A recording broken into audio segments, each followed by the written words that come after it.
Hello and welcome to Real as we come to you today from the Newman Catholic Center here at the University of Massachusetts in Amherst. 3 years after the death of Cardinal John Henry Newman in 1893, a small group of students at the University of Pennsylvania joined together to minister to their fellow students. This goal was inspired by Cardinal Newman and his devotion to the service of Catholic university students who were enrolled in secular colleges. In 1929, here on the campus of UMass in Amherst, a similar group of students formed a Newman Club. This was a place where Catholic students, faculty, and staff could go for both spiritual and intellectual growth. In 1963, the Newman Catholic Center was built at UMass, opening its doors on April 1st. Newman has now grown to be a home away from home for thousands of UMass and Five College area students. On October 13th, Cardinal Newman, the 19th century religious scholar, was canonized a saint by Pope Francis, nearly 130 years after his death. His life continues to fascinate our contemporaries as much as he did his own. Steve KILTONIC explores the spiritual journey of this gifted English writer and convert to Catholicism, explaining now what makes this new saint so extraordinary then and now. He was a 19th century theologian, poet, educator, historian, philosopher, Catholic priest, and cardinal. John Henry Newman began his career as an Anglican priest of the Church of England. He graduated and taught at Oxford University, where he became a well-known and respected academic, public intellect, and preacher. When he converted to Catholicism, Newman helped to found the Catholic University in Dublin and was influential in Catholicism's revival in England after centuries of repression. He also founded the Birmingham Oratory and Oratory School. During his life, Newman wrote thousands of letters, sermons, hymns, diaries, and prayers. His major works are widely believed to have anticipated the Second Vatican Council. On October 13th, in a ceremony at St. Peter's Square at the Vatican, Pope Francis canonized Cardinal John Henry Newman, along with 4 others, becoming the first English-born person to be declared a saint since the 17th century. A week later, at the Newman Catholic Center at the University of Massachusetts Amherst, a massive Thanksgiving was held to celebrate the canonization. Springfield Bishop Mitchell Rosansky was the main celebrant, with the Newman director, Father Gary Daly. The pursuit of holiness and truth were for John Newman the driving force of his life. He gave light to those who were searching for the truth.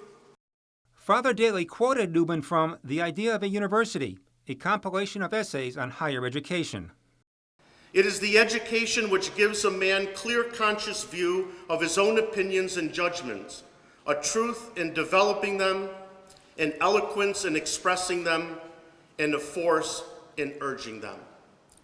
And to this end, St. John Newman suggests that a university's soul lies in the mark it leaves on the students. A reception was held after the Mass, where Newman rosaries and a meditation and devotional book were available to students.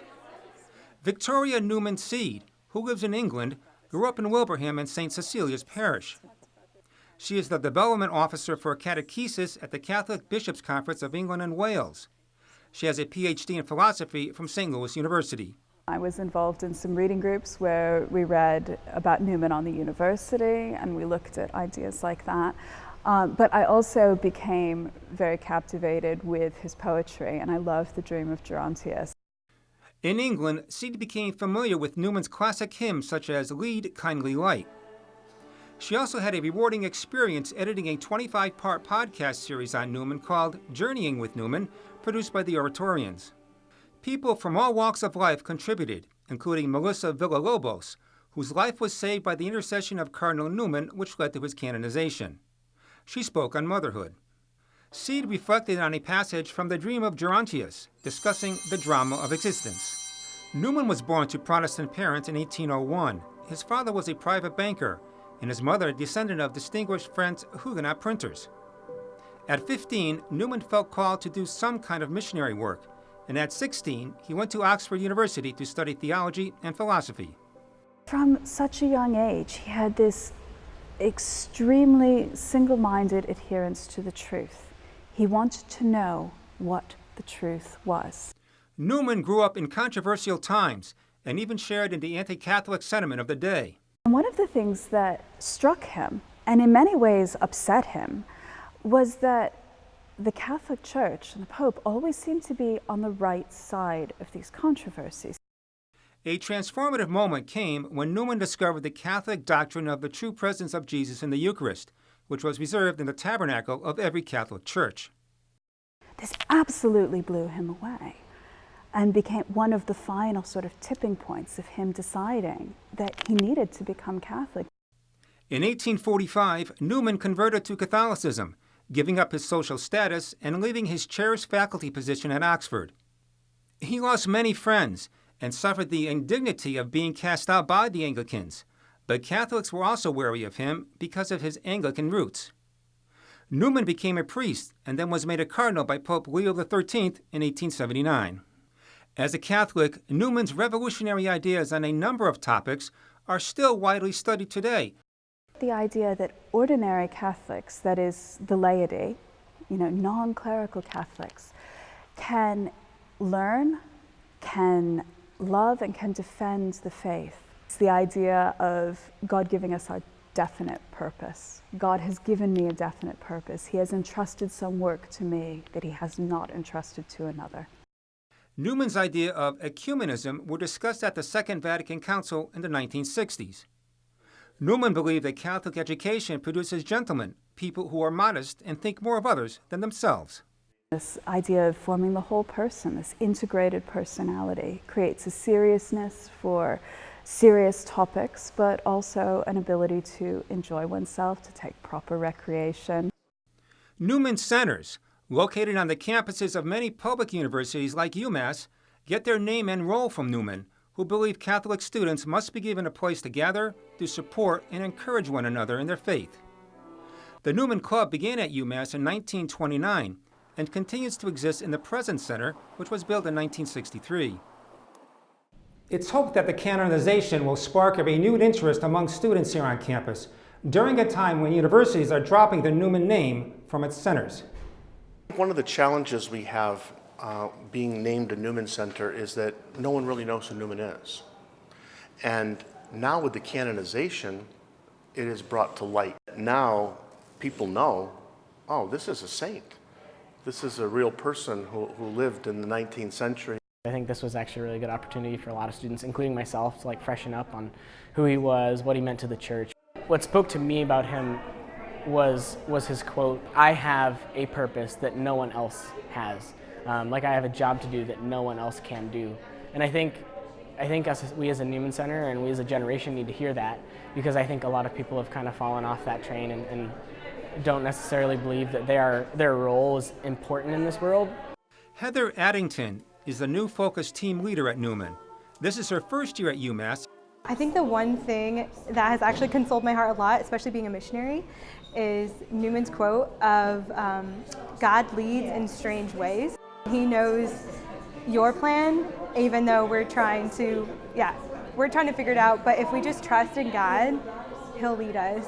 Father Daly said Newman's motto, "Heart speaks to heart," sums up Newman's life.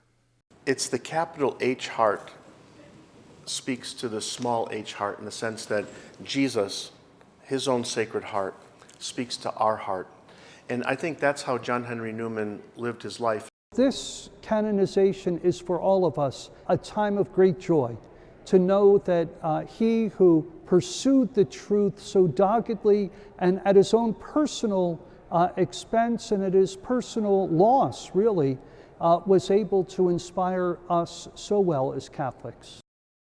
On October 25th, at the meeting of the Western Massachusetts chapter of Agatis, a special Mass was held at the Newman Chapel to honor St. John Henry Newman.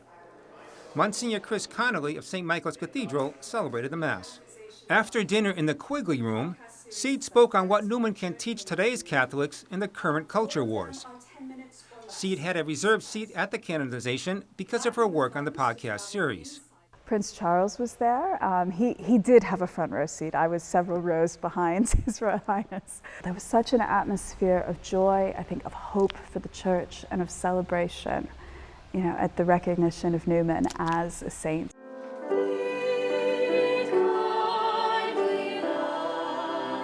At the Mass of Thanksgiving, a portrait of Cardinal Newman was on display. It was given to the center in 1963 on its dedication by Father Thomas Finn of St. Mark's in Pittsfield. His roots can be traced back to England, where one of his family members worked at the American Embassy. In 1890, this portrait was given to the family, and it's actually signed and documented signed by John Henry Cardinal Newman himself. And so as a result of that as a second-class relic now, and so we're very privileged to be able to have that. St. John Henry Newman died in 1890 and is buried in the cemetery of his beloved Birmingham Oratory. That this Newman Catholic Center has a piece of history from this English saint is indeed an honor for the entire Newman family at UMass. For Real to Real, I'm Steve Kiltonic. If you're interested in learning more about St. John Henry Newman, we have a link at iobserve.org where you can listen to the full series of 25 podcasts. And we should also mention that a book on these individual reflections will be released next year on the first anniversary of Newman's canonization.